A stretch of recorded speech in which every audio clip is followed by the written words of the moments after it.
Hello students, कैसे हैं आप। आज हम पढ़ेंगे कक्षा 12 में भारत, लोक और अर्थव्यवस्था। पहले समझ लीजिए, अब तक हम पढ़ रहे थे मानव भूगोल के मूल सिद्धांत। कक्षा 12 में दो पुस्तकें हमारे पास होती हैं, दो खंड हमारे पास होते हैं। एक खंड होता है खंड का जिसमें हम पढ़ते हैं मानव भूगोल के मूल सिद्धांत, जिसमें जितने भी हम तथ्य आंकड़े जो भी हम टॉपिक पढ़ते हैं वो पूरे विश्व वैश्विक दृष्टि से पढ़ते हैं। विश्व को आधार मान के उसमें पढ़ा जाता है। उसमें वैश्विक वितरण, वैश्विक वर्णन होता है। कुछ चीज़ें ऐसी होती हैं जो वैश्विक स्तर पर उसमें आंकी गई होती हैं। आज हम पढ़ेंगे भारत, लोक और अर्थव्यवस्था, जो केवल भारत तक ही सीमित होते हैं। हालांकि इसमें कुछ टॉपिक ऐसे हैं जिनके मायने हमने मानव भूगोल के मूल सिद्धांत में पढ़ लिए हैं। एक बार फिर हम इसमें उनका रिवाइजेशन करेंगे। तो भारत, लोक और अर्थव्यवस्था कक्षा 12 में आज हमारा पहला चैप्टर रहेगा जनसंख्या। जनसंख्या में हमें क्या पढ़ना है? वितरण, घनत्व, वृद्धि और संगठन। तो इनके बारे में जहाँ तक मैं समझता हूँ हमने मानव भूगोल के मूल सिद्धांत में थोड़ा सा हाईलाइट्स कर लिया है। तो देखिए, आइए समझते हैं। किसी देश के लोग उस देश के अत्यंत महत्वपूर्ण घटक होते हैं, आप जानते हैं। भारत अपनी 121 करोड़ जनसंख्या, यानी 2011 के अनुसार ये 121 करोड़ जनसंख्या है भारत की। तो 121 करोड़ जनसंख्या के साथ चीन के बाद विश्व में दूसरा सघनतम बसा हुआ देश है, यानी चीन के बाद भारत का दूसरा स्थान है जनसंख्या की दृष्टि से। भारत की जनसंख्या उत्तर अमेरिका, दक्षिणी अमेरिका और ऑस्ट्रेलिया की मिलाकर के कुल जनसंख्या से भी अधिक है। अगर हम इन तीनों महाद्वीपों की जनसंख्या मिला दें तो उससे भी ज़्यादा हमारे भारत की जनसंख्या है। यह तर्क दिया जाता है कि इतनी बड़ी जनसंख्या निश्चित तौर पर इसके सीमित संसाधनों पर दबाव डालती है और देश में अनेक सामाजिक आर्थिक समस्याओं के लिए उत्तरदायी है। सिंपल सी बात है, जनसंख्या का बोझ बढ़ेगा तो आर्थिक दृष्टि से या सामाजिक दृष्टि से किसी भी देश पर प्रभाव पड़ेगा, उसको प्रभावित करती है। तो उससे आगे बढ़ने से पहले हम एक टॉपिक है जानेंगे, जनसंख्या के आंकड़े के स्रोत। यानी इस जो चैप्टर है इसमें कुछ आंकड़े हमें मिलेंगे, कुछ हमें तथ्य पढ़ने को मिलेंगे। तो जनसंख्या से संबंधित जो आंकड़े हैं वो कहाँ से प्राप्त होते हैं हमें देखिए। भारत में जनसंख्या के आंकड़ों को प्रति 10 वर्ष बाद होने वाली जनगणना द्वारा एकत्रित किया था। यानी भारत में प्रति 10 वर्ष बाद जनगणना होती है, वहाँ से जो आंकड़े प्राप्त होते हैं उन्हें एकत्रित कर लिया जाता है और उसके बाद उन आंकड़ों को प्रेषित कर दिया जाता है या प्रिंट कर दिया जाता है। भारत की पहली जनगणना 1872 में हुई थी। ये 1872 नहीं है, 1872 है। 1872 में हुई थी, किंतु पहली संपूर्ण जनगणना यानी संपूर्ण यानी हर किसी व्यक्ति को मिला करके, छोटे से बड़े को मिला करके, यह जनगणना 1881 में संपन्न हुई थी। तो एक छोटा टॉपिक यहाँ पर रहा है, यानी अगर क्वेश्चन आता है कि भारत की जनसंख्या के आंकड़ों के स्रोत कहाँ से हैं, आंकड़े कहाँ से प्राप्त होते हैं, किस प्रकार से प्राप्त होते हैं, तो इसमें ये रहेगा। अब हम बात करते हैं भारत की जनसंख्या का वितरण।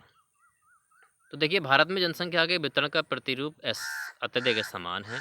देश में राज्य और केंद्र शासित प्रदेशों का जनसंख्या में प्रतिशत अंश दर्शाता है कि उत्तर प्रदेश की जनसंख्या सबसे अधिक है। इसके पश्चात इसके पश्चात महाराष्ट्र, बिहार और पश्चिम बंगाल का स्थान है। तमिलनाडु, मध्य प्रदेश, राजस्थान, कर्नाटक और गुजरात के साथ उत्तर प्रदेश, महाराष्ट्र, बिहार, पश्चिम बंगाल और आंध्र प्रदेश की जनसंख्या मिलकर देश की कुल जनसंख्या का 76% भाग हैं। यानी इतने राज्यों को मिलाकर के देश की कुल जनसंख्या का 76% भाग बनाते हैं। दूसरी ओर जम्मू कश्मीर 1.04%, अरुणाचल प्रदेश 0.84% और उत्तराखंड 0.83% के साथ जैसे राज्यों की जनसंख्या का आकार इनके विशाल भौगोलिक क्षेत्र के बावजूद अत्यंत छोटा है। ये कुछ आंकड़े यहाँ मिल रहे हैं, इनको थोड़ा एक बार हाईलाइट करेंगे। तो ये जनसंख्या वितरण का एक डायग्राम है, इसको देखेंगे तो यहाँ पर हम अगर जूम करके थोड़ा देखें इसको, तो ये जो हमारा पहला इंडिकेशंस है, जो बॉक्स बना है, इसमें दे रखा है हमारा सघन जनसंख्या वाला क्षेत्र, यानी कि जहाँ पर हमारा ये इस तरह से क्रॉस वाला क्षेत्र है, ये हमारा अधिक जनसंख्या वाला क्षेत्र है, जहाँ पर सबसे अधिक जनसंख्या पाई जाती है, सबसे अधिक जनसंख्या का वितरण पाया जाता है। ठीक है। नंबर 2 पर हमारा है मध्यम जनसंख्या का क्षेत्र, सेकंड पॉइंट पर, तो जिसमें एक क्रॉस का निशान लगा है, ये हमारा क्या है? मध्यम जनसंख्या वाले क्षेत्र हैं। यानी यहाँ जो जनसंख्या का वितरण है वो मध्यम आकार का है। इसी प्रकार हमारा तीसरा है, जो हमारा बिंदु बिंदु करके डॉट कर रखा है, ये हमारा ये जो क्षेत्र है हमारा न्यून जनसंख्या वाला क्षेत्र है, यानी विरल जनसंख्या वाला क्षेत्र है। यहाँ जनसंख्या का घनत्व है वो विरल रूप में पाया जाता है, यानी सीधी सादी यहाँ पर जनसंख्या का रूप देखने को मिलता है। यह हाईलाइट किया जा रहा है। तो अगर आप कुछ राज्यों के नाम अगर मांगे जाते हैं आपसे तो आसानी से यहाँ पर दे सकते हैं कि कौन कौन से राज्य हमारे विरल जनसंख्या के वाले वितरण के हैं, कौन कौन से राज्य हमारे मध्यम वितरण जनसंख्या के क्षेत्र हैं, कौन से हमारे सघन वितरण जनसंख्या वाले क्षेत्र हैं। ठीक है, आगे बढ़ते हैं। भारत में जनसंख्या का ऐसा असमान स्थानिक वितरण, अभी हमने देखा कि भारत में सभी जगह जनसंख्या का वितरण समान नहीं है, तो उसकी बात की जा रही है कि भारत में जनसंख्या का ऐसा असमान वितरण देश की जनसंख्या और भौतिक, सामाजिक, आर्थिक तथा ऐतिहासिक कारकों के बीच घनिष्ठ संबंध प्रकट करता है। जहाँ तक भौतिक कारकों का संबंध है, यह स्पष्ट है कि भूविन्यास और जल की उपलब्धता के साथ जलवायु प्रमुख रूप से वितरण के प्रतिरूपों का निर्धारण करती है। तो अभी हमने थोड़ा सा यहाँ पर थ्योरी के रूप में पढ़ा, अब एक पॉइंट के रूप में समझने का प्रयास करेंगे। देखिए, जनसंख्या के वितरण को कुछ चीज़ें ऐसी होती हैं जो जनसंख्या के वितरण को प्रभावित करती हैं, यानी किन क्षेत्रों में जनसंख्या अधिक पाई जाएगी, किन क्षेत्रों में जनसंख्या विरल पाई जाएगी, किन क्षेत्रों में जनसंख्या मध्यम पाई जाएगी, वो उसके लिए कुछ कारक जिम्मेदार हैं। जैसे अभी हमने बात की कि जो उत्तर प्रदेश वाला क्षेत्र है वह जनसंख्या का सघन रूप है, तो उसकी वजह क्या है, तो उसमें बात की जा रही है। जैसे जलवायु की बात की तो यहाँ वहाँ जलवायु ऐसी होगी, जलवायु कुछ दशाएँ ऐसी होंगी जहाँ जनसंख्या के जनसंख्या यानी लोगों के अनुकूल होंगी, तो लोग सिंपल सी बात है वहाँ निवास करेंगे। इसी प्रकार हम बात कर सकते हैं, जैसे जल की उपलब्धता की बात की थी, यानी जल जो जीवन और कृषि दोनों का आधार होता है, तो उसकी उपलब्धता भी लोगों को आकर्षित करती है। तो जहाँ आसानी से जल की उपलब्धता होती है, लोग वहाँ ज़्यादा निवास करेंगे, तो उससे क्या हो, जनसंख्या वितरण का प्रभाव देखने को मिलता है। ठीक है, आगे परिणाम स्वरूप हम देखते हैं कि उत्तर भारत के मैदानों, डेल्टा और तटीय मैदानों में जनसंख्या का अनुपात दक्षिणी और मध्य भारत के राज्यों के आंतरिक जिलों, हिमालय, उत्तर पूर्वी और पश्चिमी के कुछ राज्यों की अपेक्षा अधिक होता है। होता क्यों है, यह भी हमने डिस्कस कर लिया है। फिर भी सिंचाई के विकास, खनिज एवं ऊर्जा संसाधनों की उपलब्धता और परिवहन जाल के विकास के परिणाम स्वरूप इन क्षेत्रों में भी, कौन क्षेत्रों में भी, जहाँ पर जनसंख्या विरल है, यानी इन क्षेत्रों में भी जनसंख्या अब मध्यम से उच्च संकेंद्रण की ओर अग्रसित हो रही है, यानी वहाँ पर भी जनसंख्या जो वितरण है वो सघन हो रहा है। जनसंख्या वितरण के सामाजिक, आर्थिक और ऐतिहासिक कारकों में से सबसे महत्वपूर्ण कारक स्थायी कृषि का उद्भव और कृषि विकास, मानव बस्ती के प्रतिरूप, परिवहन जाल तंत्र का विकास, औद्योगिकरण और नगरीकरण है। यानी औद्योगिकरण और नगरीकरण भी इसमें इंपॉर्टेंट है। कृषि की बात हमने कर ली है, यानी जब औद्योगिकरण होता है, नगरीकरण होता है, तो लोग सुविधाओं की दृष्टि से वहाँ आकर्षित होते हैं, जिससे वहाँ पर जनसंख्या का संकेंद्रण होता रहता है, जिससे वहाँ पर जनसंख्या वितरण प्रभावित होता है, यानी जनसंख्या संकेंद्रण हो जाता है, तो वहाँ पर जनसंख्या का भार बढ़ने लगता है, यूँ कहिएगा। दिल्ली, मुंबई, कोलकाता, बेंगलुरु, पुणे, अहमदाबाद, चेन्नई और जयपुर के नगरीय क्षेत्र औद्योगिक विकास और नगरीकरण के कारण बड़ी संख्या में ग्रामीण नगरीय प्रवासियों को आकर्षित करते हैं। इसलिए इन क्षेत्रों में जनसंख्या का उच्च साधारण पाया जाता है। अभी हमने बात की थी क्यों आकर्षित करते हैं, क्योंकि वहाँ पर कुछ सुविधाएं मिल जाती हैं, जीवन को जीने की सुविधाएं मिलती हैं, जॉब मिलती है, अन्य और सुविधाएं आसानी से मिल जाती हैं, इसलिए लोग वहाँ जाकर आकर्षित हो जाते हैं, जिससे वहाँ पर क्या है, जनसंख्या का उच्च सांद्रण यानी उच्च संकेंद्रण वहाँ पर हो जाता है। ये सब क्यों हो रहा है, औद्योगिकरण के लिए, औद्योगिकरण की वजह से और नगरीकरण की वजह से। अब हम बात करते हैं जनसंख्या के घनत्व की। तो जनसंख्या के घनत्व के बारे में हमने हालांकि मानव भूगोल के मूल सिद्धांत में भी पढ़ लिया है। देखिए कि जनसंख्या के घनत्व को प्रति वर्ग किलोमीटर क्षेत्र में व्यक्तियों की संख्या के द्वारा अभिव्यक्त किया जाता है। यूँ कहिएगा कि प्रति वर्ग किलोमीटर क्षेत्र पर निवास करने वाले लोगों के अनुपात को, क्षेत्रफल तथा लोगों के अनुपात को जनसंख्या घनत्व कहते हैं। इससे भूमि के संदर्भ में जनसंख्या के स्थानिक वितरण को बेहतर ढंग से समझने में सहायता मिलती है। भारत का जनसंख्या घनत्व 382 व्यक्ति प्रति वर्ग किलोमीटर है।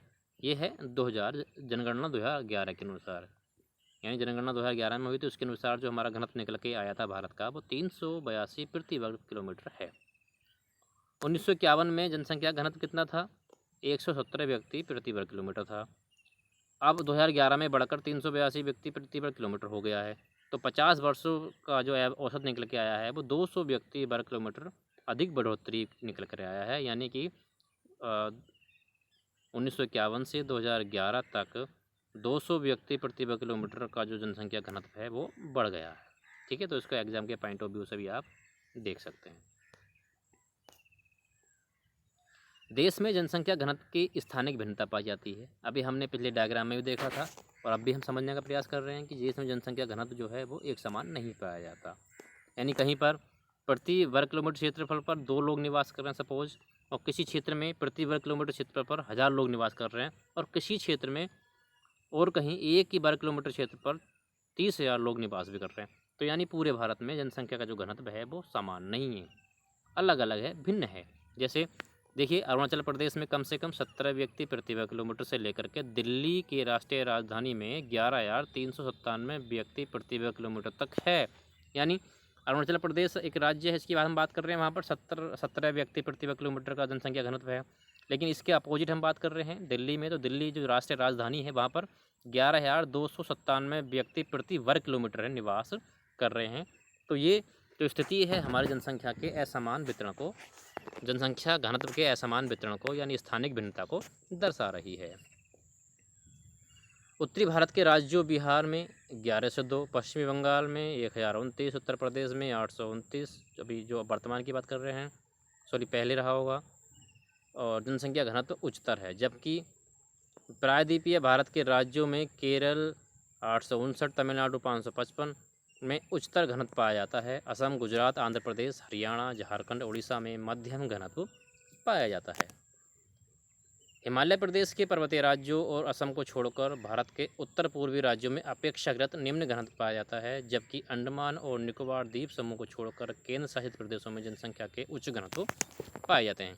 तो अभी हमने बात की थी जो उत्तर पूर्वी हमारे क्षेत्र हैं भारत के, जहाँ हमारे हिमालय पर्वत श्रेणी आती है, तो वहाँ पर जनसंख्या घनत्व निम्न पाया जाता है। उसकी वजह भी हमने अभी थोड़ी देर पहले डिस्कस कर ली थी। कई सारे पॉइंट हमने मानव भूगोल के मूल सिद्धांत में भी पढ़ लिए हैं कि कौन कौन सी कारण ऐसे होते हैं जो जनसंख्या के घनत्व को प्रभावित करते हैं।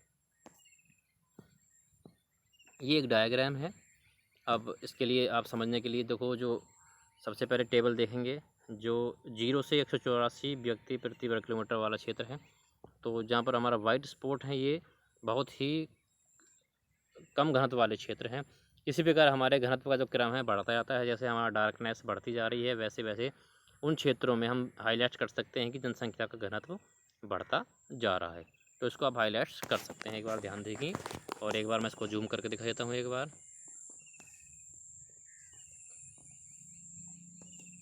ठीक,